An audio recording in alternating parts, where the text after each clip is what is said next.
I thought I was done talking about this, but I guess not. The Nike deal that Caitlyn Clark received was obviously much discussed when it took place, right? But here's the thing about the Caitlyn Clark Nike deal.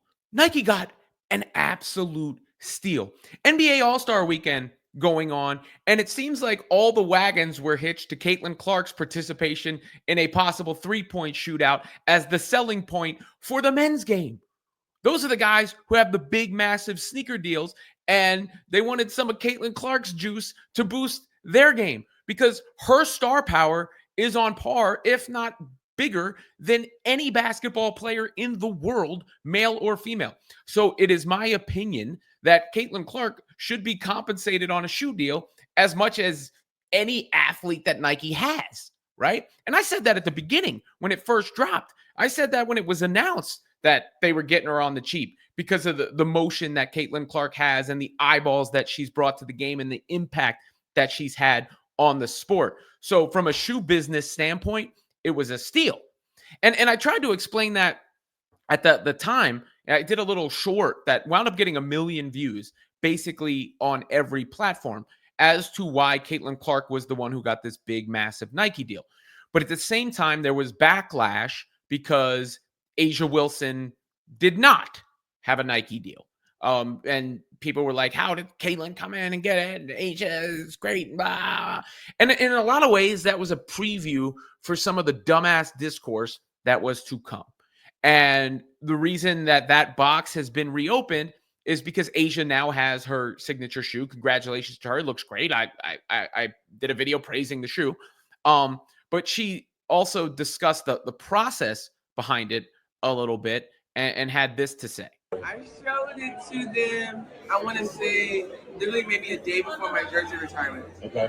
And they were like stunned. Like, and then I think my mom was like, yep, of course, I knew it was going to be pink. Like, they all knew they had to do something with pink, but they were just so happy. My dad, I think he was holding back tears. He does this thing with his lips where he was like, he was trying to hold it back.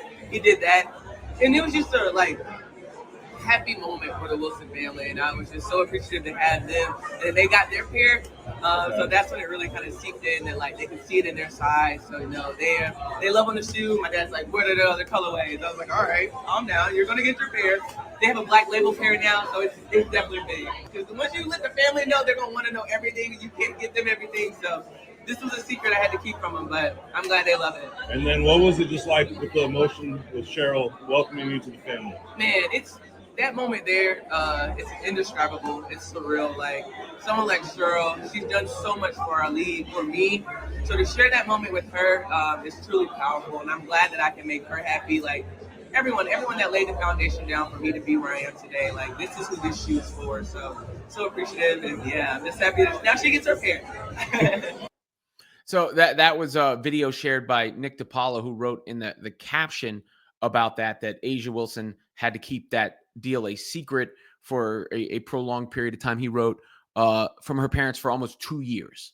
And it must have been a great moment for the Asia Wilson family, and that's terrific.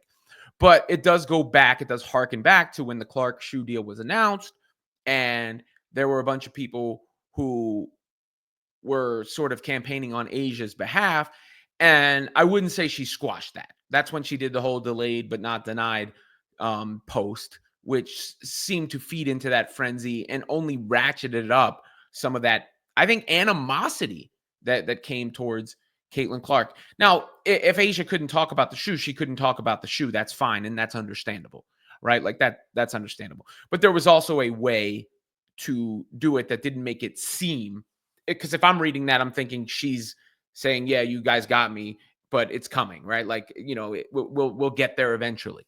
Versus, don't worry about it. Don't worry about it. We got this, or something like that, right? Like anything that could have squashed that situation a little bit, knowing that the shoe was en route and coming for a long time. Because in a lot of ways, it was a bit of a metaphor for the way that Clark was received. Oh, she's getting too much attention at the expense of everybody else. She hasn't proven herself. All these sort of things. She's more famous because she's white.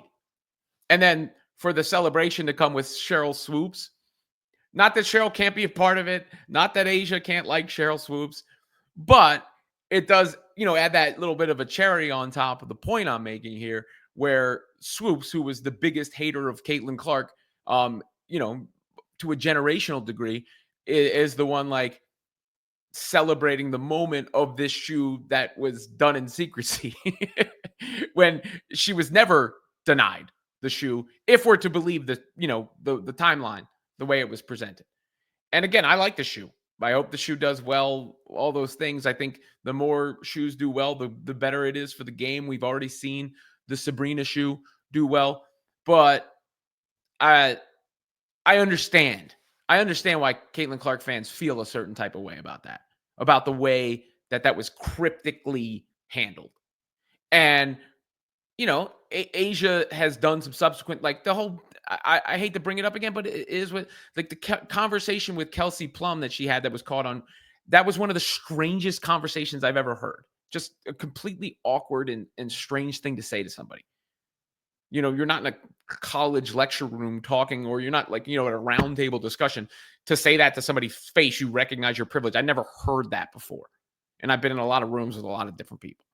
And those sort of, along with the stuff's going to pop off in Indy, and her blood is boiling when people don't see that Clark's popularity, white, just a bunch of little things that do give off this impression that there's a little, I don't know if it's insecurity or jealousy or what the word is exactly, when Clark clearly deserved the deal and actually deserves more than the deal that she got.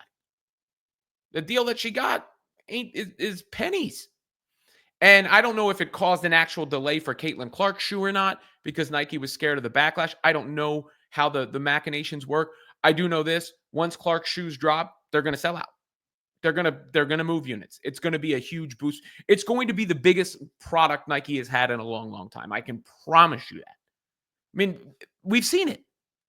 We've seen it with everything. So I'm done, revisiting and rehashing this after this, but I saw so much discussion about it.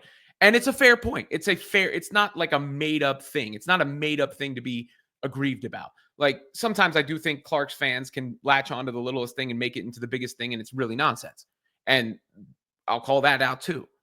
But in this instance, it does feel like some of the reception around the shoe business was a precursor to the way Clark was received in the WNBA. And I think it's better for her, the rest of the league, Asia Wilson, everybody, if that can be put in the rear view. Because look, Asia Wilson's going to sell more shoes because Caitlyn Clark came into the WNBA. That's just the truth.